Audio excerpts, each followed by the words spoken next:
Ағаш ексең, күнәң жеңілдейді. Ертеде бір қандықол қарақшы тәубе еткісі келеді. Ол шайқы-бұрқы әулиеге келіп: «Мен 40 жыл бойы қан төктім. Зұлымдықтан басқа іс жасамадым.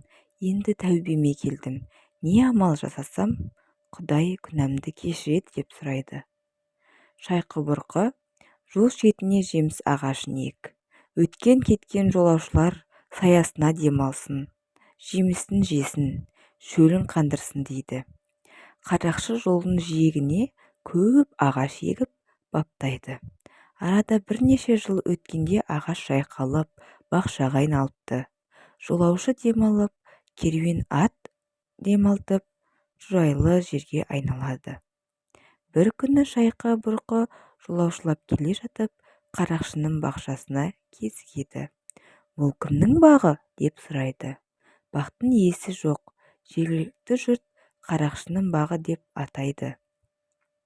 Қарақшының өзі 10 жыл бұрын дүниеден озыпты дейді. Шайқы-әулие бақтың жемісін жеп, сол жерде түнейді. Түсінде баяғы қарақшыны көреді.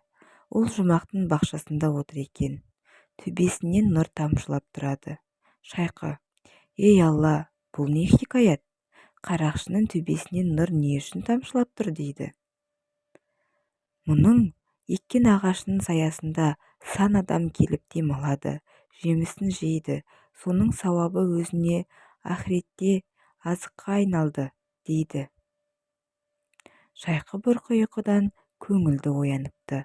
Содан бастап ел арасында ағаш ексең, күнәң жеңілдейді деп насихат айтыпты.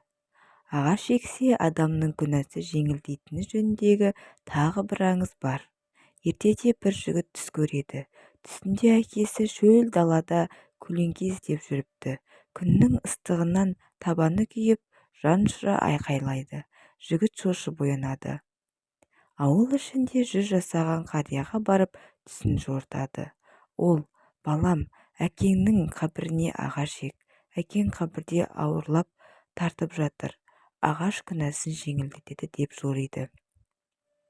Бала ертесіне әкесінің моласына ағаш егеді.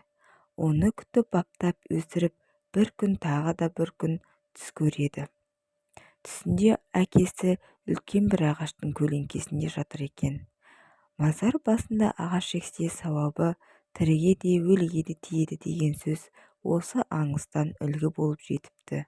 Діни аңыздарда мазарға ағаш отырғызу кемел деген әулиеден қалған деседі.